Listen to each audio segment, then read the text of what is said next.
Hey everyone, it's Rob B here with Rob D, and you are listening to the Property Podcast. The rich and famous are a glamorous destination that maybe one day we shall achieve. But no, it's not about talking about people that you can't relate to. Today, we're going to give you the strategies and traits that these people use to be the optimal property investors, and you can steal their playbook.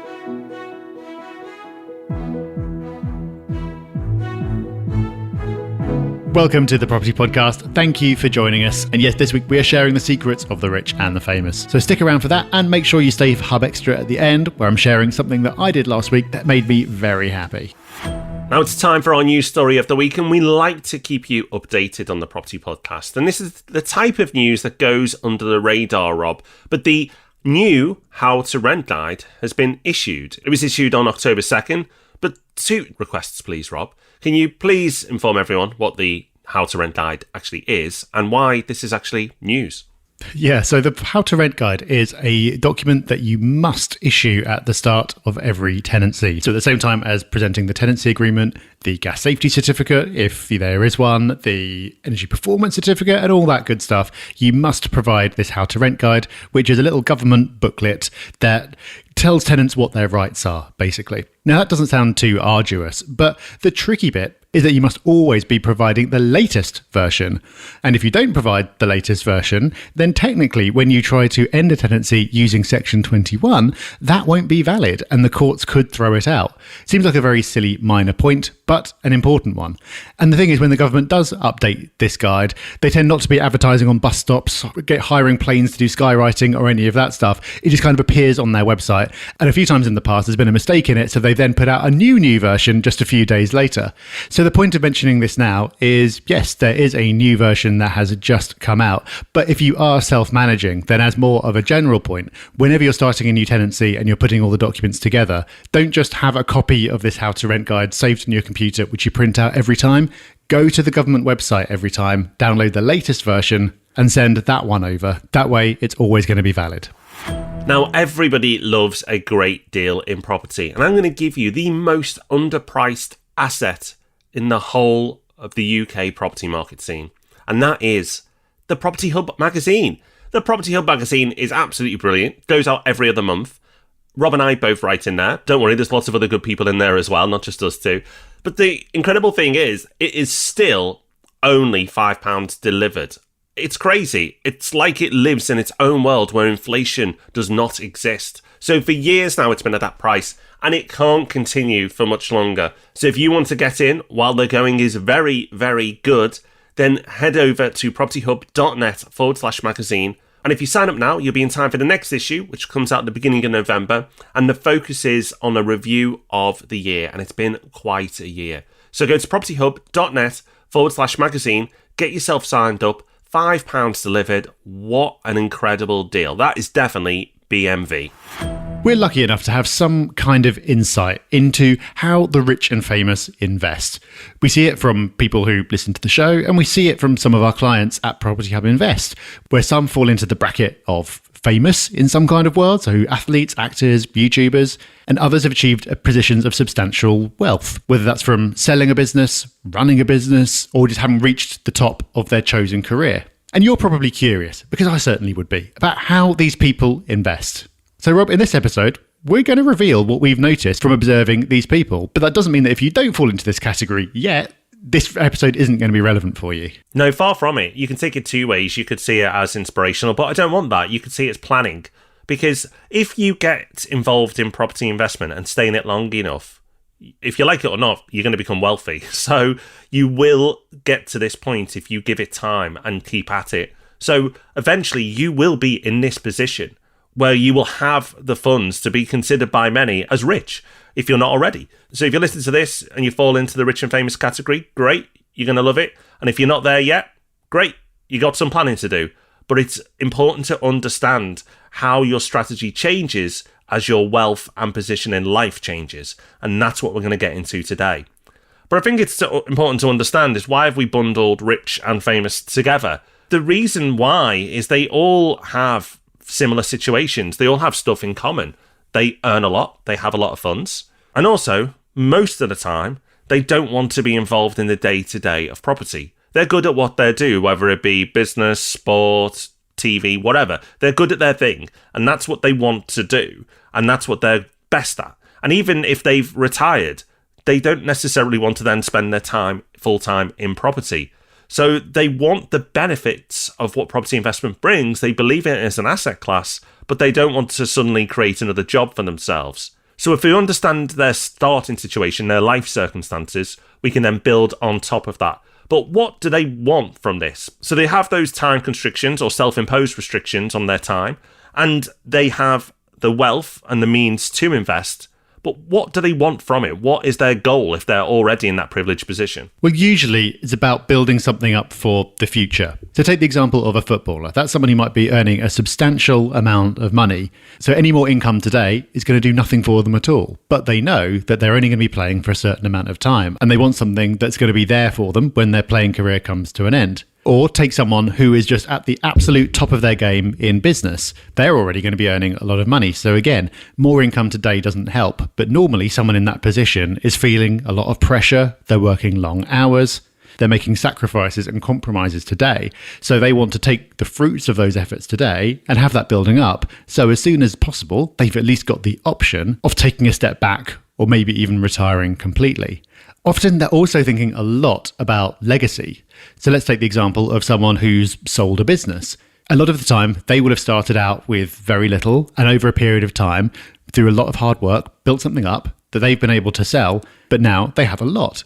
But because they started with very little, they're very focused on setting their kids up in the right way. They don't want to give them everything on a plate, but they also don't want them to have to go through the same struggle that they did. So they often come to property with legacy in mind, whether that's after they're gone or whether that's setting their kids up with some kind of asset when they hit a certain age. I agree, Rob. And I think there's another way to look at this as well. And I'd highly recommend everybody listening, whether you're in this category or not, to read the book, The Millionaire Fastlane.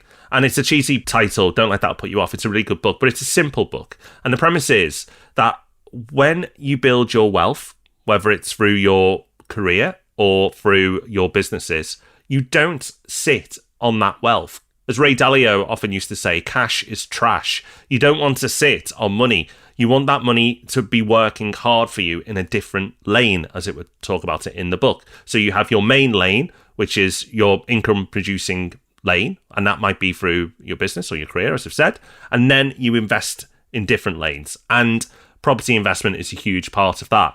It's also seen as a defense as well. With all this money coming in, they just don't want to be left sitting on lots of cash and not knowing what to do. And property is expensive. Property takes up a lot of cash, so it's a way of moving a lot of cash into assets that will look after you in the future. So a bit of homework for you if you've not read that book. Highly recommend it. That's a really good book. So now we understand the motivations that these people have and why they're doing it. Let's get into the exact strategy. Let's give you step by step of how these people invest. And number one, Rob, is a focus and a clear focus on capital appreciation. Yeah, so the first thing they do is focus on capital appreciation. Because as we've said many times before, whenever you invest, you're always making a trade-off between future capital appreciation and income today. You basically never get a property that is going to give you the maximum possible rental yield that you could achieve and is primed for the maximum amount of growth. And that's something that is super important to be aware of. And the reason we make that point a lot is that if you're not aware of it, then you'll naturally go and buy the property that produces the highest rental yield, because why wouldn't you? That's the obvious metric to look at, and all else being equal, that's what you do. But all else isn't equal. So if income today is not your priority, so for some people it is, but if it's not, then that's not the kind of property that you want to be buying. So this is a conversation we have with people a lot when they come into Property Hub Invest, because if they are in this kind of category where capital appreciation is important to them, they need to understand that to guide them towards the right kind of properties.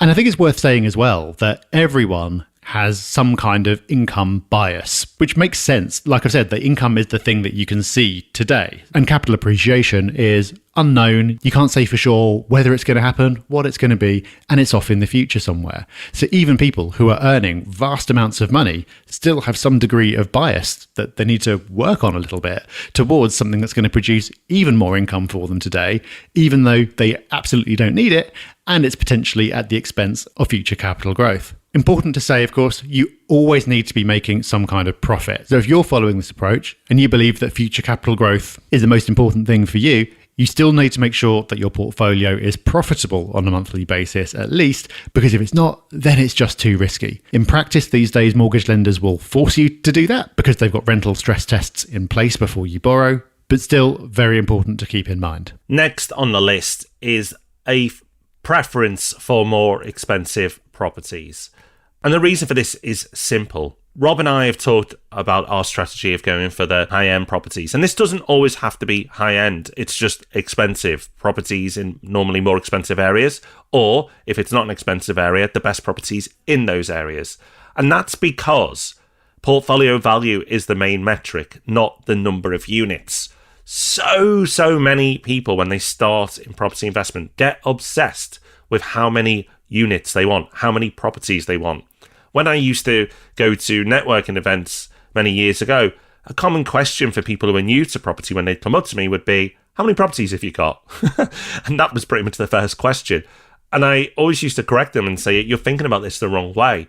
I could answer 5 or I could answer 15. And 15 may sound more impressive. But if the 15 properties were all in the northeast and very cheap properties, or the 5 were all in West London, I know which I would prefer to own because the overall portfolio value of those 5 would be much, much more. It's never an internal or external competition with themselves about how many individual properties they want to own. It's all about the portfolio value. And wherever you are in your property journey, you should make that mindset shift today. Stop thinking about the number of units. Start thinking about the value you want your portfolio to be. It's a far better goal to have when you're building for the future. The third thing that these people often do, not always, but I'd say the vast majority of the time, is to buy in a company rather than as an individual. But their reasons for that may differ from other people's. So for the last 7 or so years, the primary reason that people have started buying in companies is because you can offset your mortgage interest as a cost, whereas individuals now can't. That was a change that was brought in around 2015-16, which started pushing your average investor in the direction of buying in a company, which never previously was the case. But the type of investor that we're talking about tends to buy in a company for a couple of different reasons. One might be that they already have cash in a company.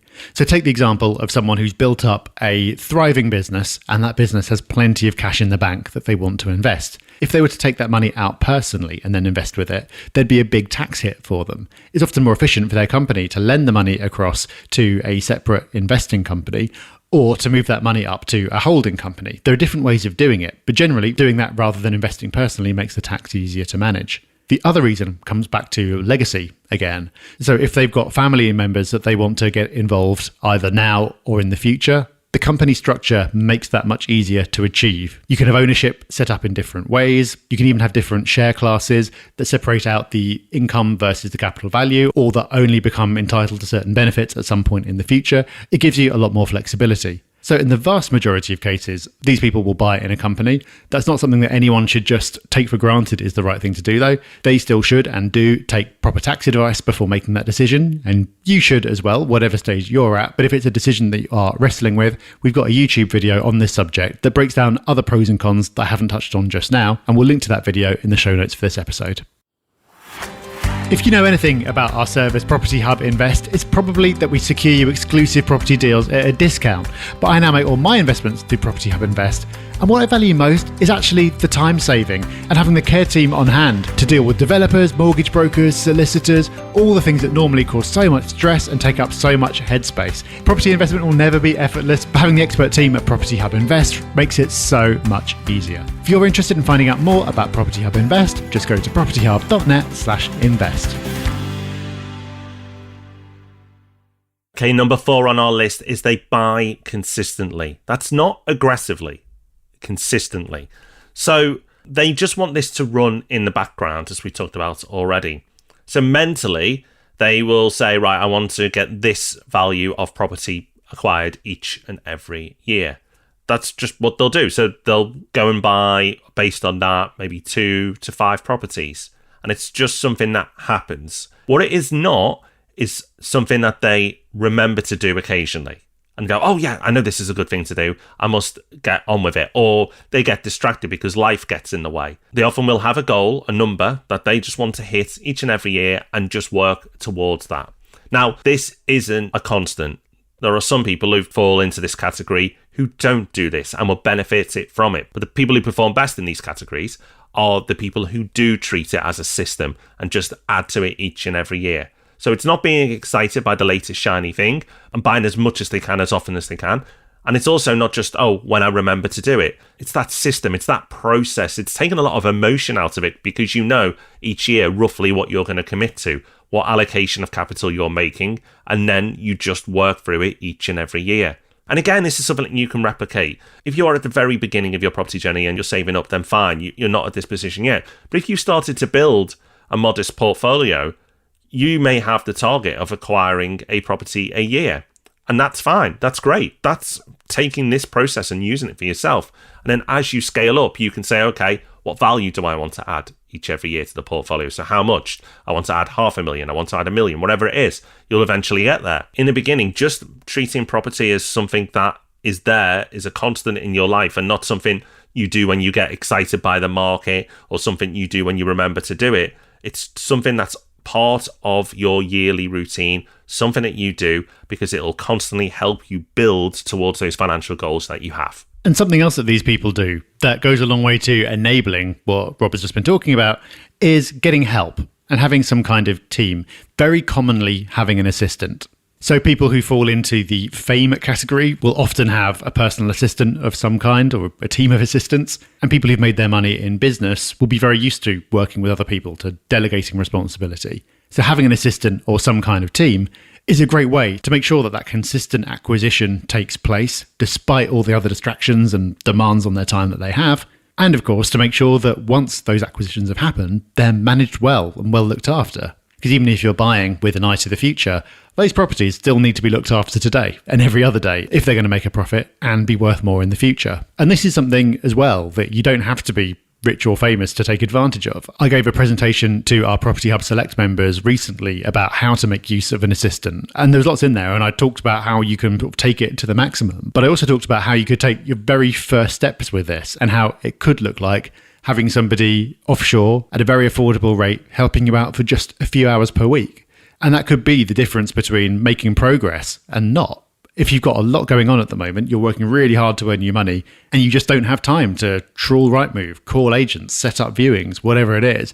But you could write that down as a process, give it to someone else, and then for very little money, it just happens every week. Then that consistency is taking place. Your diary's being filled up with viewings, and you don't have a choice in the matter. You can't get distracted or tell yourself that you're too busy. And I'm talking about viewings, but it could be any aspect of property, depending on where your focus needs to be at the moment. So this is another example of where you can take the principle and apply it at the appropriate level for you, even if at first the idea of having an assistant just sounds insane to you.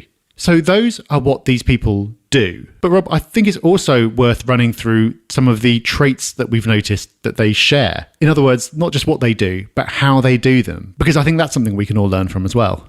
Absolutely. So what are these traits? Well, the first is that they make decisions quickly. They don't procrastinate and get emotional. It's a business decision. It's a transaction. It's a wealth decision. It's not I'm going to live in this property. Oh, what's the view on this side if I buy this apartment versus that apartment?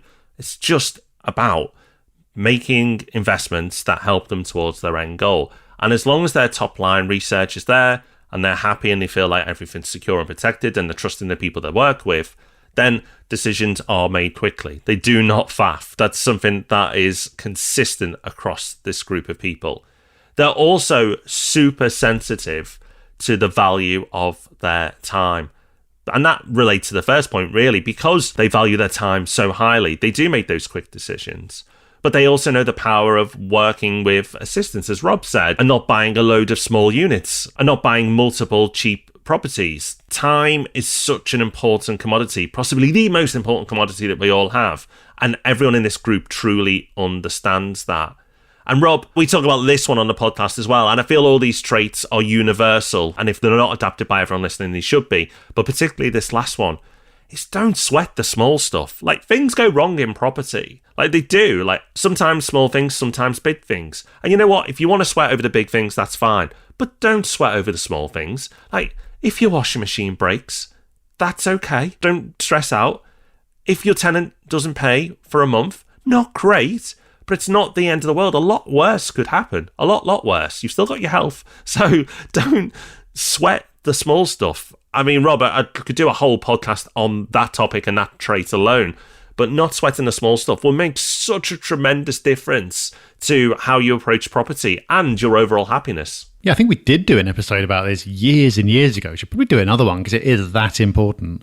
And it doesn't automatically come with wealth or fame. And it also doesn't necessarily translate across from one domain to another. So you can get someone who is hyper successful in business and has built up something incredible that's put them in a position to make substantial investments in property. And then they invest in property and they do get very upset if the washing machine breaks or the rent's a bit late or whatever it is. And that's understandable because it's something new. But what they do then do is tend to catch themselves and correct very quickly. Because, of course, they wouldn't have built up that substantial business if they had been stressing about every tiny thing that goes wrong. Because in business, things go wrong non-stop. If they don't automatically apply that to their property investments, they tend to get the hang of it very quickly and adopt that same attitude. So probably about 1% of people listening today may fall into the category we talked about. But this appeals to 100% of people listening.